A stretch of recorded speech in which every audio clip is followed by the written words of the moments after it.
Welcome back, Roasties, episode 3 of Big Boy Radio. As always, I'm joined by my best virtual friend. That is Elliott Lovejoy. How are you, Elliott, my man? All right. Well, the tech side of this is bullshit, though, because of, like, I am pale, but it's not this bad.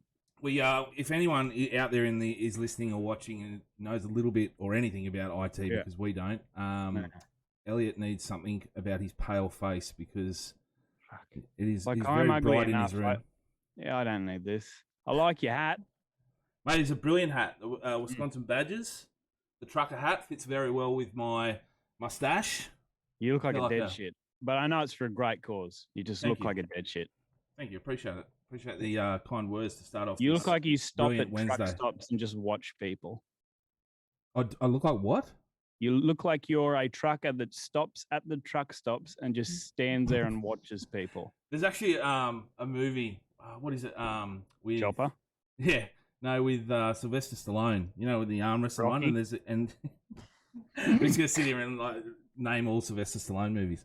No, and there's a arm wrestling one, Over the Top, and one of the opponents he goes up against, he comes out, he's like, I just want to kill the guy, I don't care who it is, and it looks exactly like me. I'll put up a comparison photo so everyone can see, but yeah. We should do a movie bit one day because there's so many of those classic films, like Rocky, shit movie. Overhyped. Die Hard, never seen it, don't care to. Never seen Top Gun. Mate, we are going to get on a topic that is very close to my heart that you spoke about in regards to movies down the track, but I do like this. Let's go and watch an old school movie, and we'll come back and talk about it. How shit it is. I bet Die Hard sucks. You know, I'll tell you one thing: Die Hard is not a Christmas movie. I don't care what anyone says. No, it's not. But yeah, look, a real quick update on my mustache. It is for Movember. We are doing it, trying to raise awareness for mental health.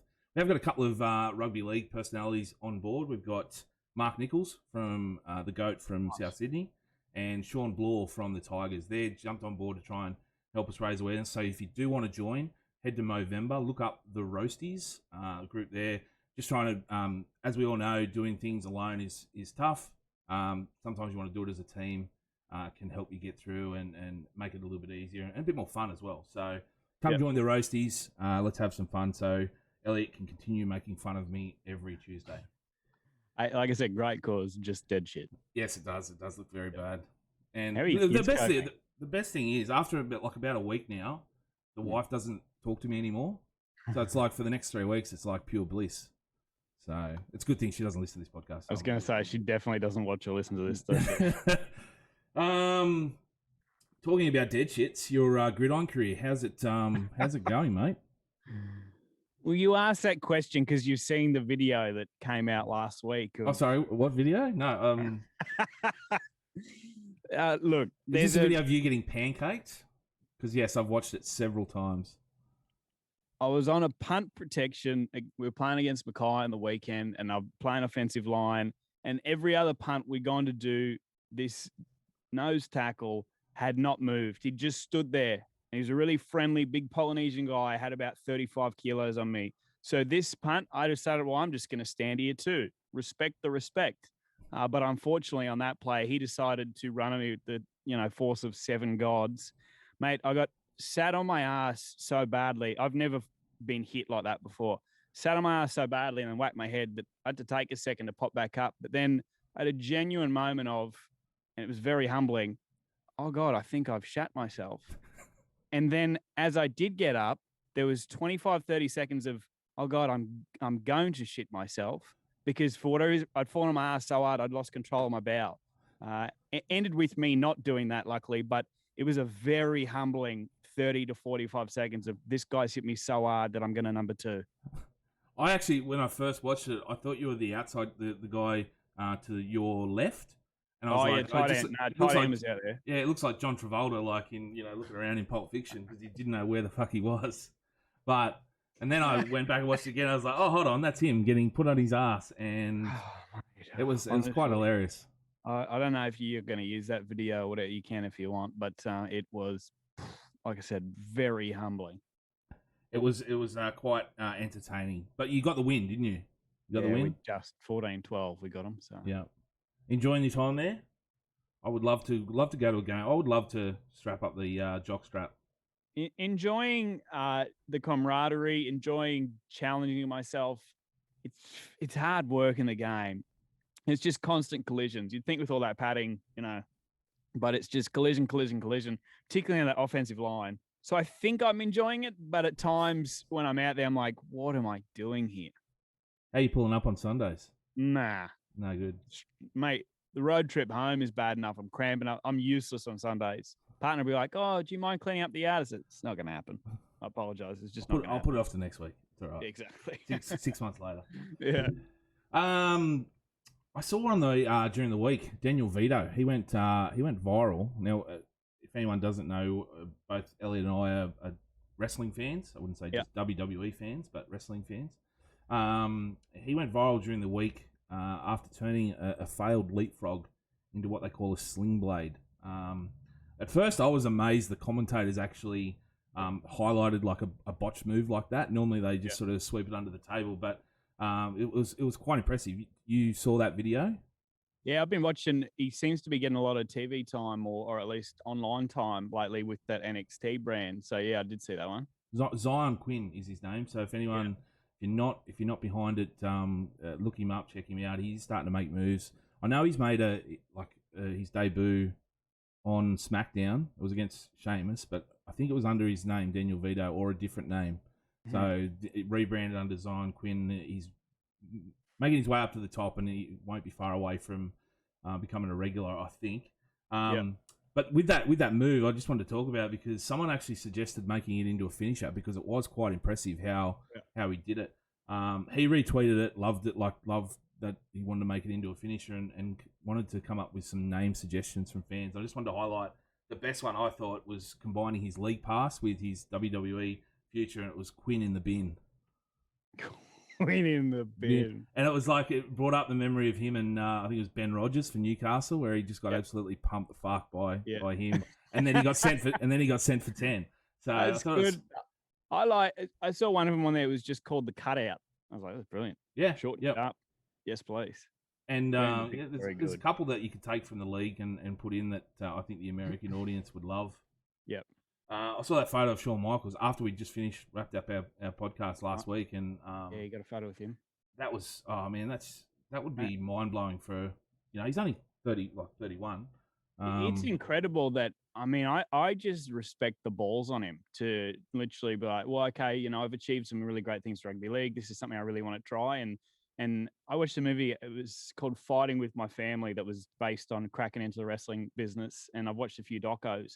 It's hard. It's not like he's just gone over there. Oh yeah, you're a big unit. We'll put you in. The skills he's had to learn and whatever. It's such a small percentile that get a proper crack. So good on him. Absolutely, that is a great movie, Fighting with Family. Yeah. And to pack up your bags. 25 or something. Yeah. You're in the NRL. You're coming into your prime, making decent coin. I know he'd been around a few clubs, but he'd still be earning a good living playing. Oh, he'd be a starting winger. He'd still be a starting winger somewhere now. Yeah. And to pack it up in the middle of your career and go chase, this dream, which, like you said, you've got a very minimal chance of making, and to be now on the cusp of, cracking the big league, as they say. But to be, in the NXT making waves is brilliant. So I can't wait to see it. Hopefully, hopefully he makes it. Mate, we're about half an hour or an hour away from the draw being released in the NRL. Yep. A lot of hype about it every year, and I don't get it too much. There's obviously a few things I look forward to, but the whole draw, I just, okay, it's a draw, but there's so much hype around it. Do you get hyped about it? Is there something that you look forward to when it's released? Oh, as a Newey fan, all I really look for is the last 4 games to see who we got. I mean, this past season we had there's no easy games, as you know, but an easier draw than a lot of people. And I look at the 2 or 3 games around Origin too. Yeah. Just to see who's doing what. And outside of that, first 5, 6, 7, 8 rounds, whoever. I know the Broncos will play every Friday night. That's it. Do you like when you say you look around Origin? Is it because you want to play like I do? I'll admit, I want to come up against a team that's missing 4 or 5 players because it's a quick, easy 2 point. Like I shouldn't say it's quick, easy 2 points, but easier than playing. You're going to be missing Ponga, right? So you almost hope you match up against Penrith or and they still find a way, don't get me wrong, with all those players out to be really competitive. But you're kind of hoping that you're playing a Penrith. I don't want to say you're hoping you play Melbourne because no one hopes to play Melbourne, but you know, you But want to be but there's any time that you want to play Melbourne, it's when exactly that week where everyone's playing, they're playing without their stars. We're likely to be missing maybe two, or now Gago's there, maybe 2 or 3 players max. So I think it's funny, like they released like the first round, and I'm like, to me, that's okay, that's great. I want to go. I would go to football that first round, no matter who we play, because you've waited like however long to get back to the ground, especially over the last couple of years when we've had minimal games where we've been able to go. But I think they should release Magic Round. If they're going to pre-release anything, release Magic Round, because that's one I really look forward to. I want to see what games are on what days, so because that's one event that I really look forward to going to every year. Yeah, and as a Dragon, and as a Dragons fan, it's the Sharks, like your rivalry games. They're the only really ones I look for that period after Origin as well. Like sometimes you'll have who you're playing those 4 or 5 games after, because teams will be looking to rest their players if they've gone through a heavy campaign through that Origin. So they're the other games that I sort of look forward to. Yeah, I just hope the Magic Round is a better draw. And I know they do it on purpose where it's lopsided games because they don't care. They're going to get the people there. But you'd love a couple of better games than it's always a great event. Don't get me wrong. But I think the best game, correct me if I'm wrong, last year was probably Roosters Chooks. That was pretty good. But you'd love to see just some tighter matchups. Yeah, absolutely. Don't bring back the sin binning and the send-offs for Magic Round, please. Wasn't... Remember that? I reckon the worst game of footy I've ever watched was actually that weekend. It was the Raiders Dogs, and with respect to players in both teams, but it was a bludger. Hopefully we get some better games this year. It was a dog's breakfast. Back onto a good story. Looks like Tamari Martin may be making a comeback with the Broncos now. This is unbelievable, I think. Now, I've got some info here thanks to Footy Assistant on Instagram. Go give them a follow. Yep. He was in the Under-20s Team of the Year as well as the Junior Kiwis in 2014-15. Makes his debut with Penrith in 2016, and after just 6 games, makes his Kiwi debut. 2017 mid-season swap goes to the Cowboys, who had just lost Thurston that year, and helps them make it to the grand final. I don't know if you remember that run. They thought they were out, and they end up coming in at 8th spot after the Bulldogs upset the Dragons. Make their way to the grand final in this miracle run. 2019, he's then forced to retire due to a bleed on the brain. Now, after some local stuff, some rugby and stuff, he looks set to be given the all clear to make his NRL return. I just think this is a remarkable story. I will be cheering this bloke on, even if it's against my team. Yeah, I don't know if you spend much time watching. There's a doco on Alex Smith, who's a quarterback in the NFL, and he recovered.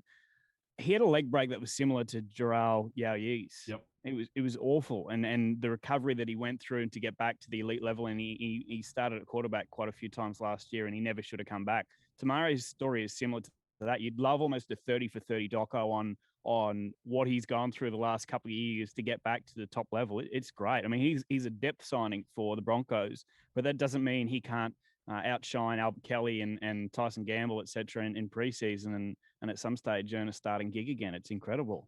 You look like, Carmichael Hunt, he was playing professional stuff for a long time, but, come back to rugby league and make it back again. And then, like you said, Albert Kelly, this kid's only, I think, 25 maybe? 20. Yeah. So there's nothing, It's a great story. He can still, even if he doesn't make it this year, if he shows what he can do, like on the training paddock, he could be there as a starter next year. You never know. So great story. Get around it. I can't wait to see this guy back. I think it'll be remarkable. Yep. Sticking on some rugby league, Gareth Widdop to the Dolphins. Now I put this up. He's not signed or anything. I put it up saying I thought if they miss out on Cameron Munster, which looks likely they will, he said that he'll stay at Melbourne for at least 2023, and he wants to finish his career there, he said. I thought Gareth Widdop would make a great handy signing for the Dolphins. Now, I wouldn't say their first signing, their major signing or anything like that, but he was shopped around at some clubs last year, the year before, very cheap. I think he just wants to sort of come back to Australia. And I think, he would make a great signing. He's had some shoulder issues, but he can bring some experience and some leadership to what will be an inexperienced squad to start 2023. What are your thoughts on my thoughts on that?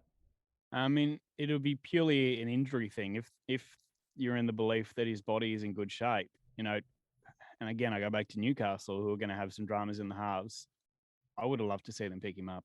I think he'd be good, but come that time, I really feel that, and this could be left field, could totally miss. I think Ben Hunt comes out of contract, and I really think Ben Hunt's going to go there. I just have a feeling that Ben Hunt's going to want to finish his NRL career in Queensland. And I know Widdop's probably a 6 and Hunt's either a 7 or a 9.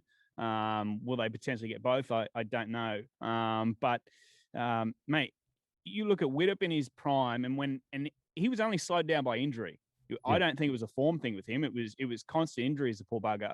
When he was on, particularly in that little period in the Dragons where he was just destroying teams, he was looking as good as any other 6 in the comp.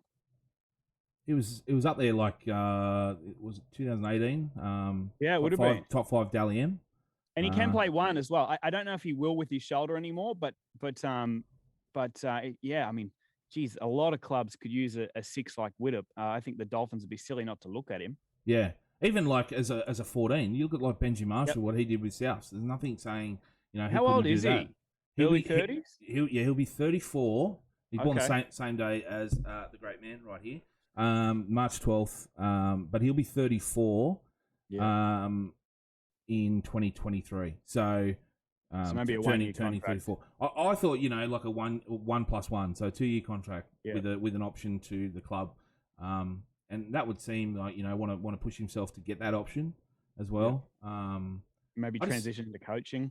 Yeah. And I think he wants to come back. Like, his wife's from here, kids are born here. He wants to come back to Australia.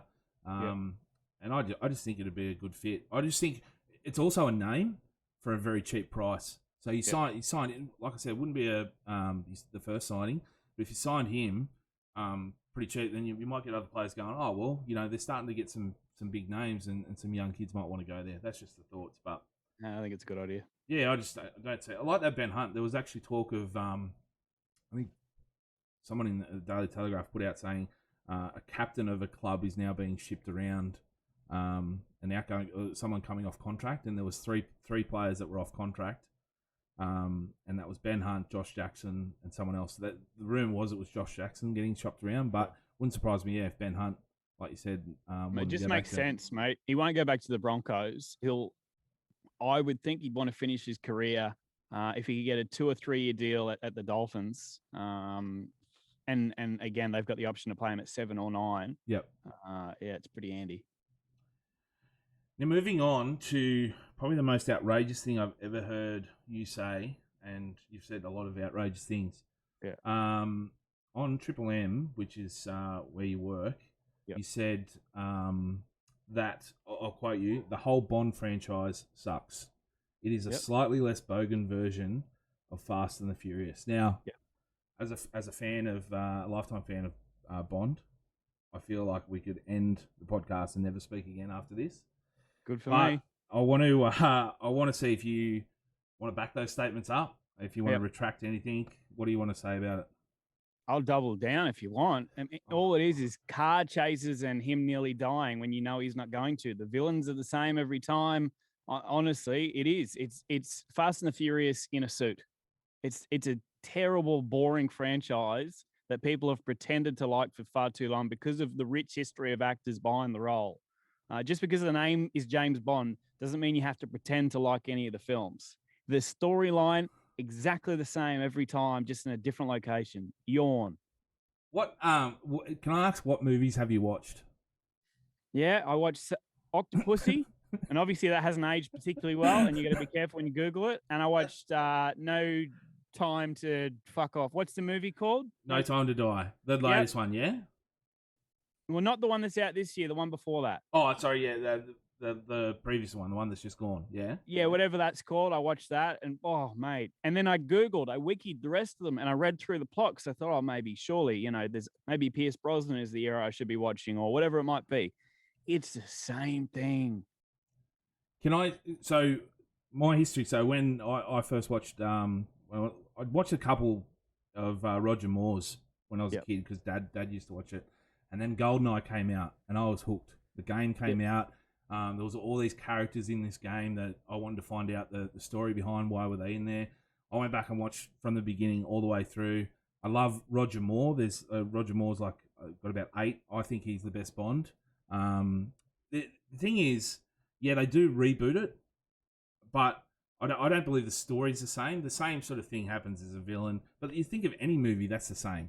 There's a good guy, there's a bad guy, they fight. Good guy normally wins, right? Yeah, but the storyline's got to change. Like Marvel their Marvel films are clever. Bond films are just, lots of money for fancy cars that we're going to roll. The gadgets. How can the gadgets not get you over? He's got this watch that can... Gadget. It's Inspector Gadget, the cartoon, without the extendable arms. It's shit. Oh, okay. We're not going to agree on, but I will...